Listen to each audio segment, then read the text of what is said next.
How many of you feel like you're the supporting role in your own story? Well, the thing you can all go home. No. There's got to be one of you. Did anybody that hit anybody in the gut this morning? Raise your hand. Now raise your hand if you ever feel like somebody else is leading your life besides yourself.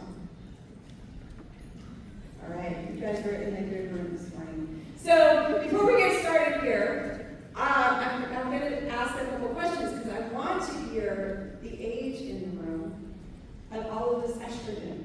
Because there's a lot of estrogen here today. So you know how we're going to do that? Is by your estrogen levels. Okay, so if you are young in life, very spry, you have no question you have a lot of estrogen, I want you to raise your hand. Where are all those young ones in the room? We got lots of estrogen. Still looking up. May or may not. Babies yet. Okay. All right, how about those whose estrogen you're barely hanging on to? You're hanging on to it for dear life. You're going through menopause. The Gen Xers, where are the Gen Xers?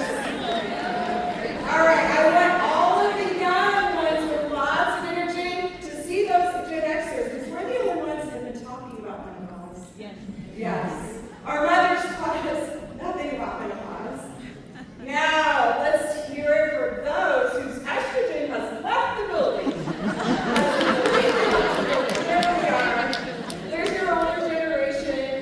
So we have a lot of Gen Xers here today, so that's exciting. So you all might be wondering, why is this strategic HR coach up here talking to me today? Because the last thing that I came to a women's conference to do was talk about HR policies.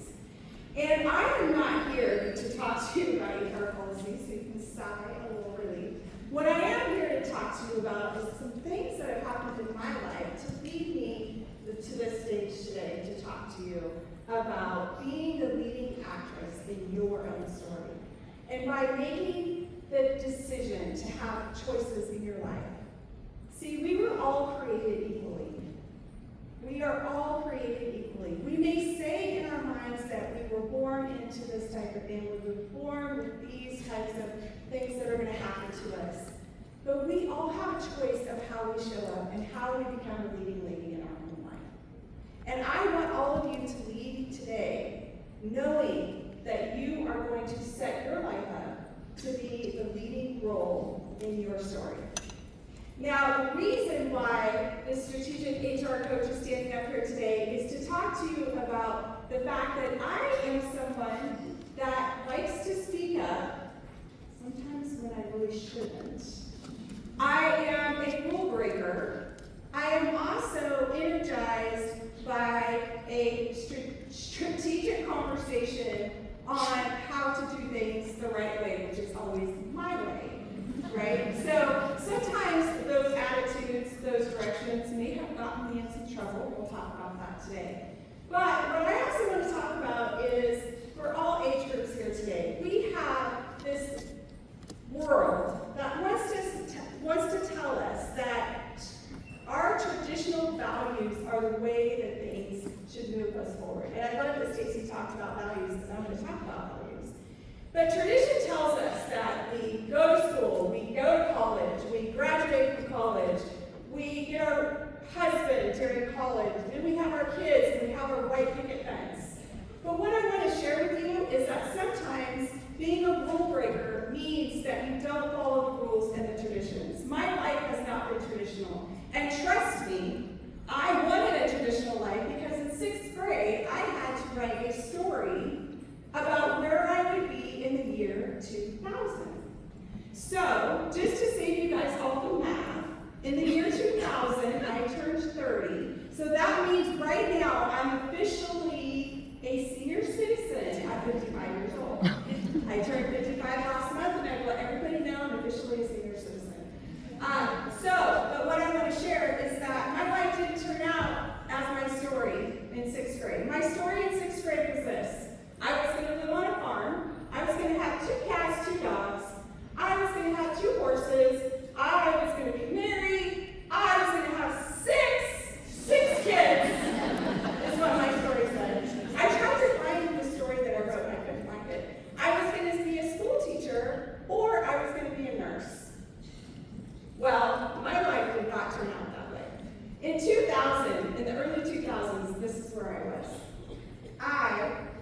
in a major car accident. September 11th came, and I lost my job because I was a financial consultant. I did not have a husband. I had, in fact, just ended a very long relationship at 32-ish. I was not graduating from college. I did not own a home.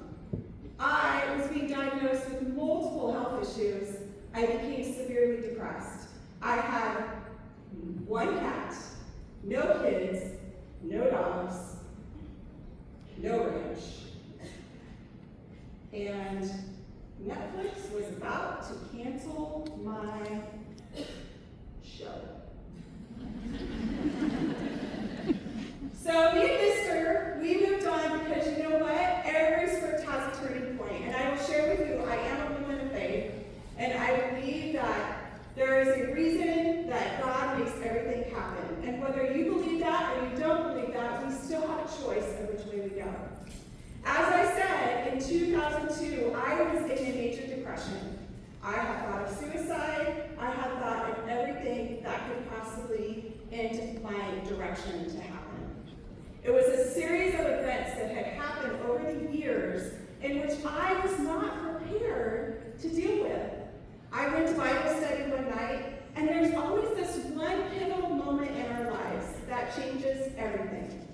I was at Bible study, and someone said to me, Satan works best when we are alone.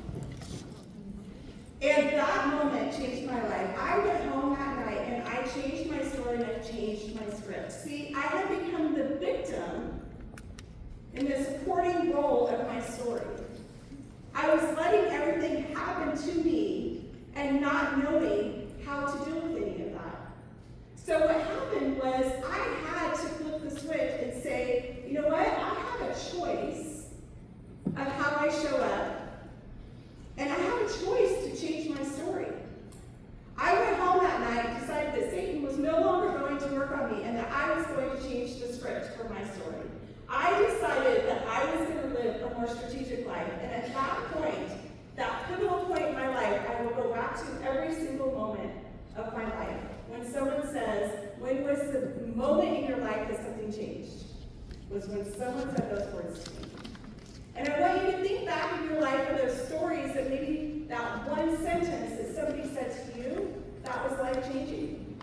Because every time that something happens strategically, I go back to that time of my life in my early 30s and I think, what did I learn at that time?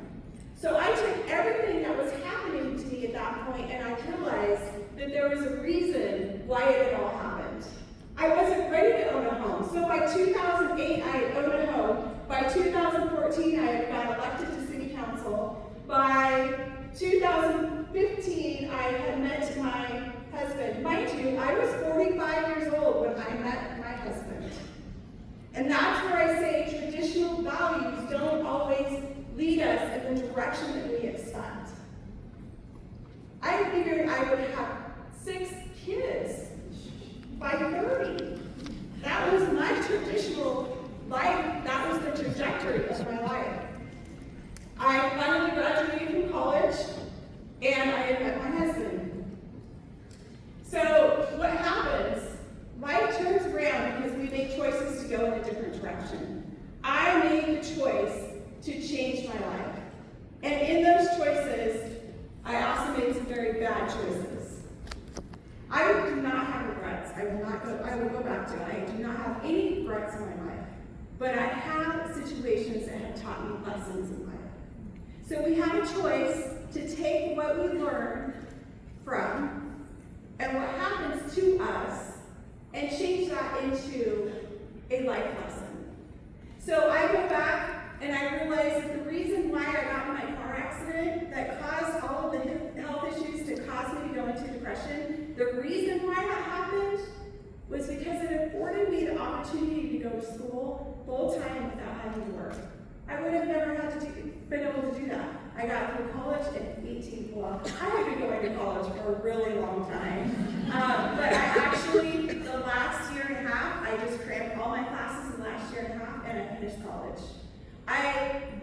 My relationship didn't work out that caused depression. That didn't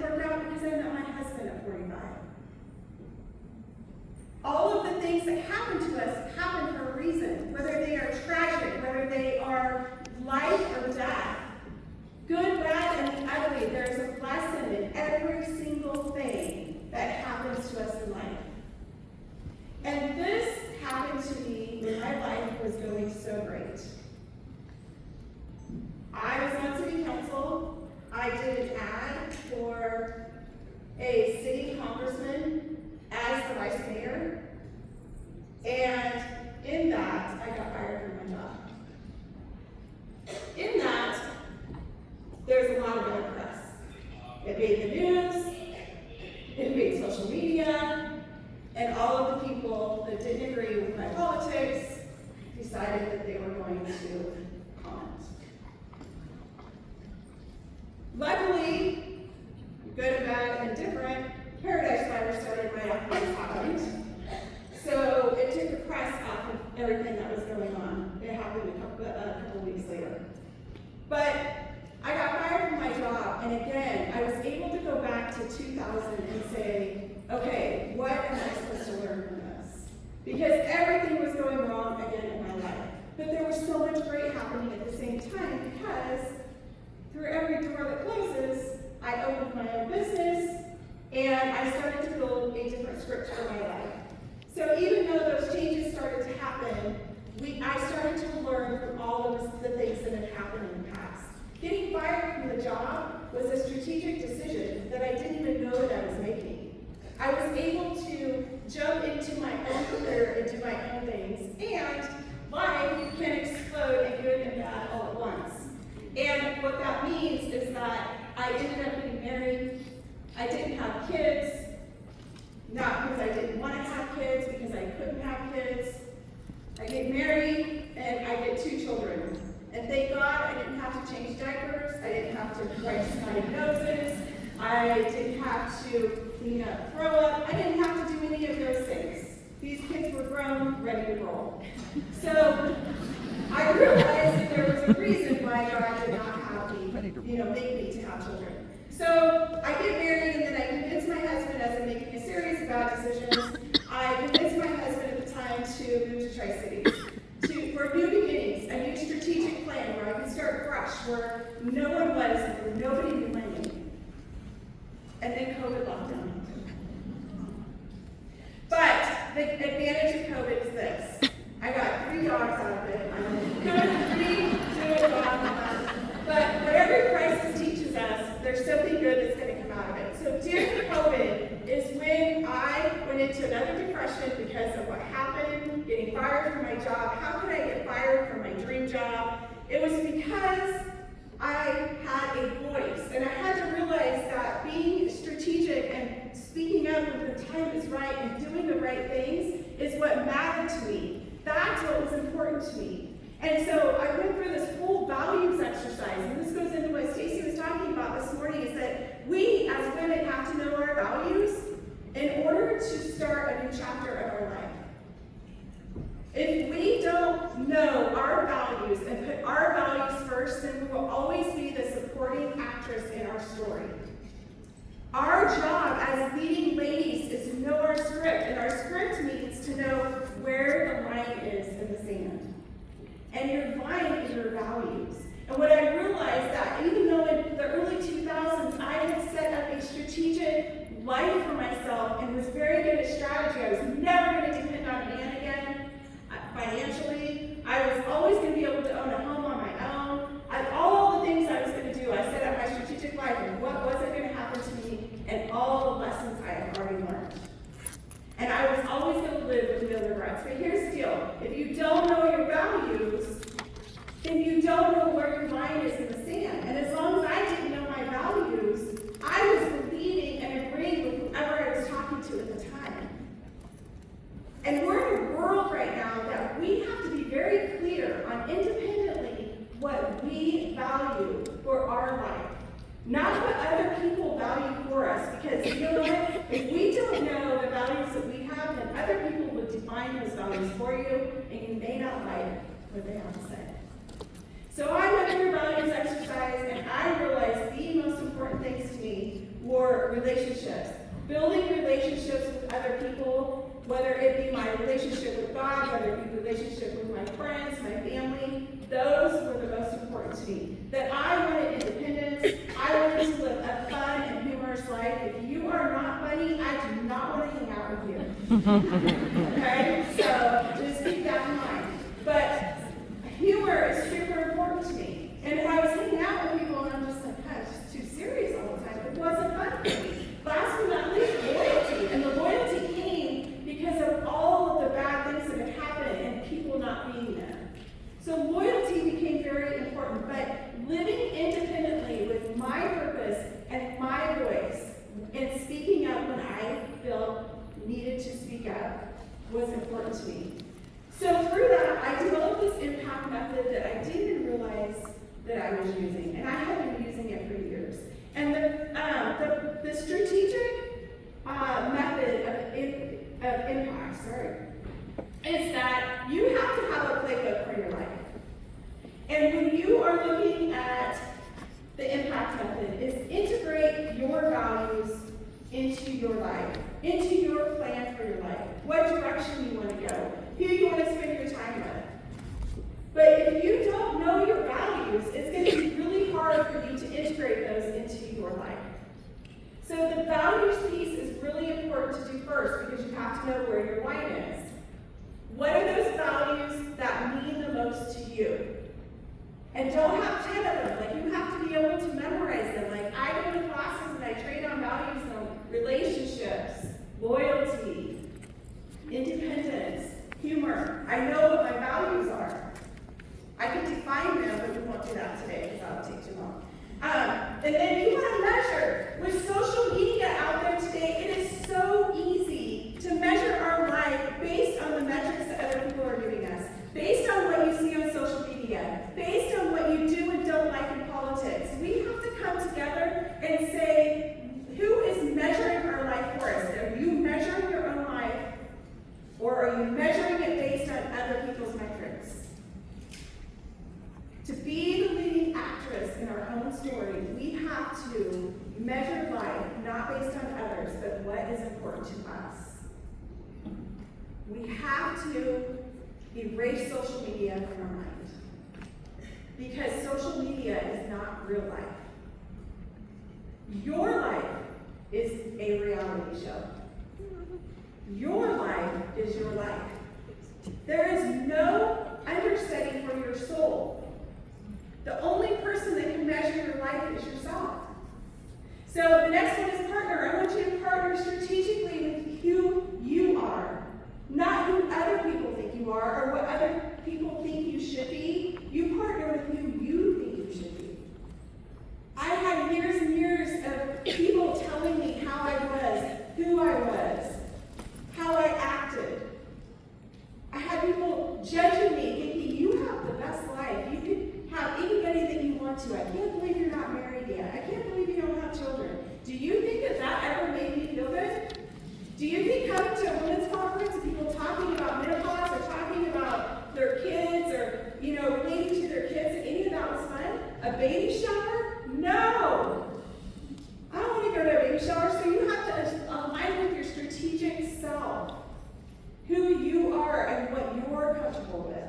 This doesn't mean that you get mean and crazy with people. It means that you're authentic and you're not doing things outside of the box and saying yes. As women, we tend to say yes when we really want to say no. How many can relate to that? Almost everybody in the room. So stop fighting with who you are and start partnering with who you are.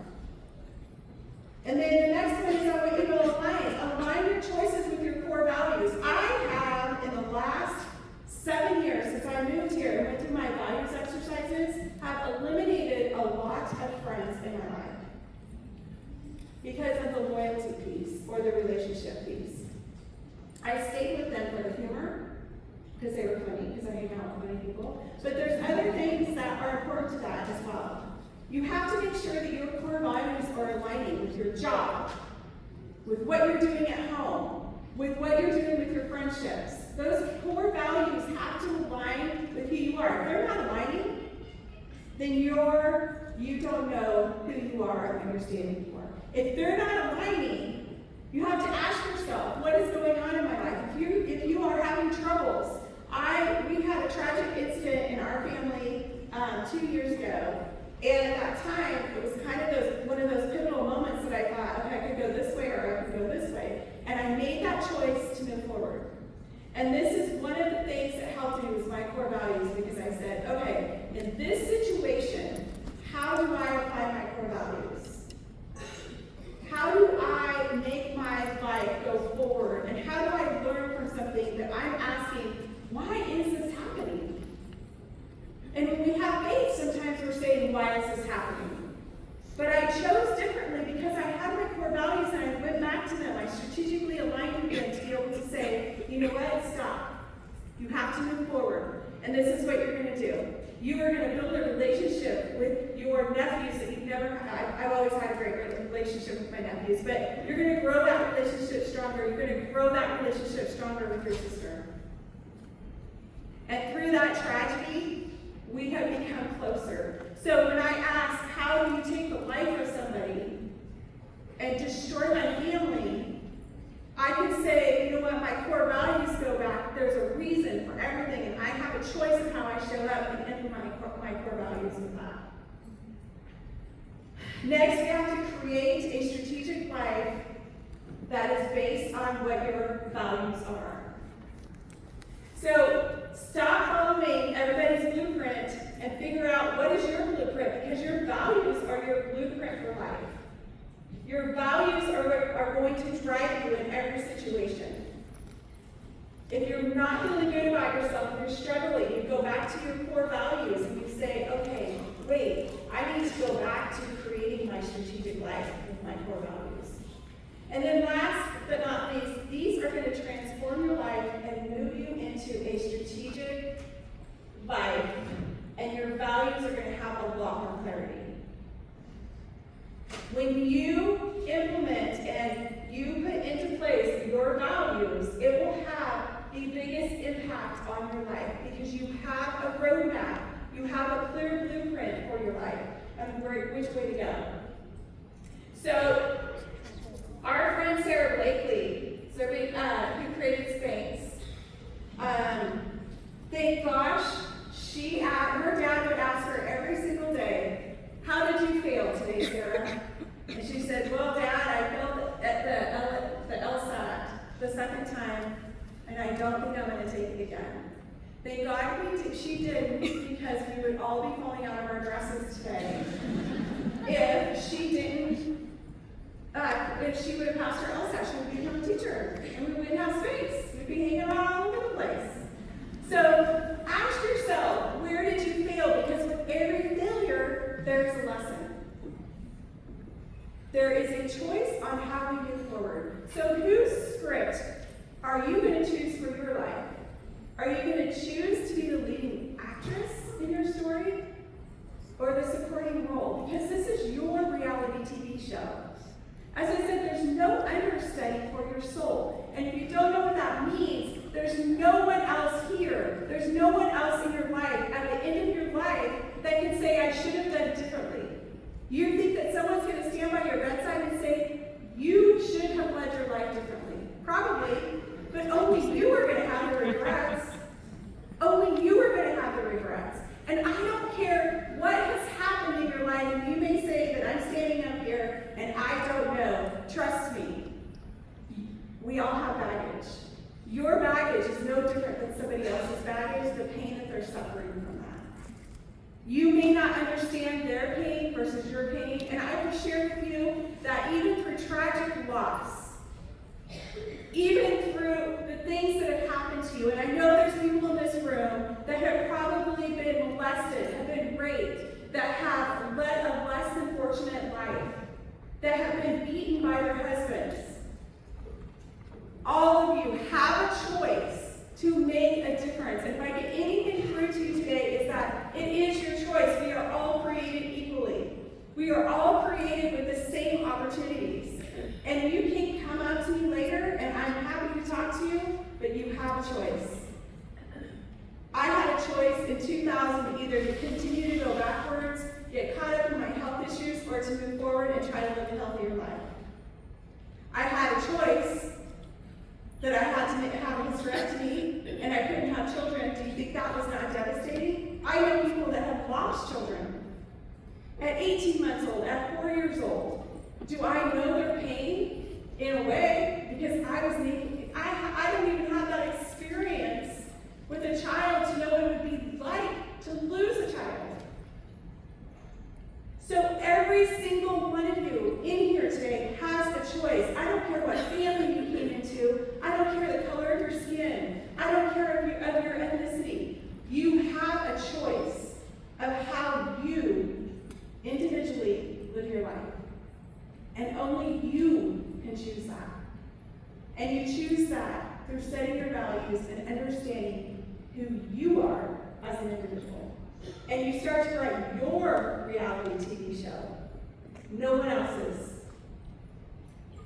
Because again, there's no understanding for your soul. There's no one else that's going to protect your soul and protect you. There's no one else that's going to be a better friend to you than yourself. My aunt told me one time, I was probably about 10 years old, and she said, "Renette, who is your best friend?" And I said, "I don't have a best friend." And she said, "You are your own best friend." And I lived with that my whole life, is you are your own best friend. You are the one that chooses what you are going to do with your life. In your swag bags, there's paper in your swag bags and a pen. So while I'm going through this next part is getting your cute little swag bags that were sponsored by STCU. And get your pen. And I want you to think about in the last 5 years, what is something that has happened that you are having difficulty getting past? What is a difficult situation that you're asking yourself, maybe I need to move on? And it's got to be one of the worst things that's happened to you. And I want you to think to yourself, what did this situation teach you? And this is what you're writing down. What did this situation teach you? And if you don't know the answer to that, I want you to go back and think about it, because there is a lesson in everything. And when I talk about tragedy and I talk about not having children, I'm sharing with you that I understand that tradition was not designed for me.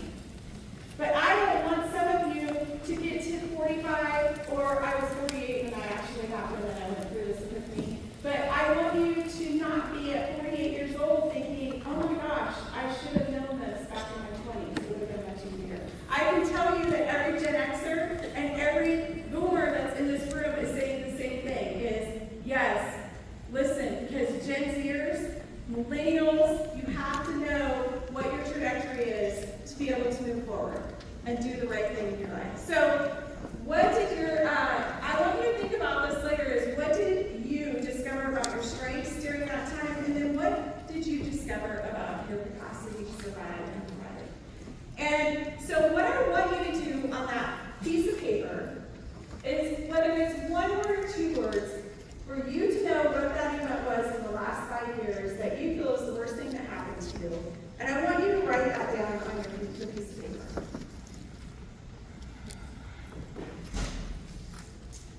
And I see that some of you are writing on the top of the pad, and I'm writing on the bottom, but you can tear the whole piece off too. But we're going to tear that piece off.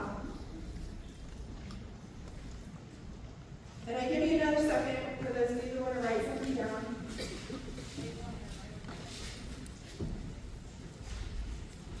The worst thing that's happened to you in the last 5 years. And now I want you to just fold that thing up. And we are all called to forgive one another. But sometimes it's easier to forgive others than it is to forgive ourselves. And so I want you to take that thing that you are still hanging on to from the last 5 years, and I want you to rip up that piece of paper, and I want you to forgive yourself about that, and I want you to figure out from this point forward, what is the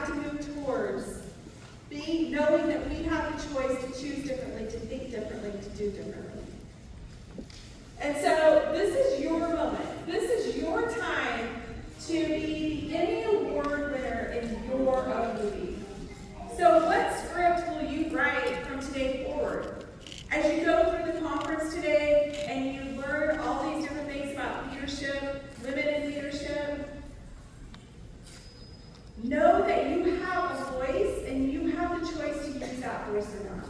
But know how you define that voice before if you move forward. And remember that every opportunity, everything that happens to us or has happened to us, there is a lesson that we will find in that later. We may not find it at the time. We may struggle to find that lesson, but you will find that lesson somewhere when you look. But sometimes we have to sit and we have to look before we find it. So, are you ready to be the leading lady in your life? So I want to hear you all. Let's all stand up. Stand up. And at the count of 3, I want to hear you say, I am leading lady. 1, 2, 3. I am leading lady. One more time. I am the leading lady. One more time. I am leading lady. So go back and be the leading lady in your life, because I am Renette Etzler. I'm a strategic HR coach, but I am also the leading lady in my life. And I have a goal to leave a legacy behind of teaching people, teaching women, whatever it may be, to help lead people in another direction. And my goal is to always be able to show up and add value to others, but also to always know what my values are. So know what your script is so that you live with no regrets. If you are making choices, you are the only one that makes choices in your life, and you can live with no regrets. So choose to learn for the future. Thank you.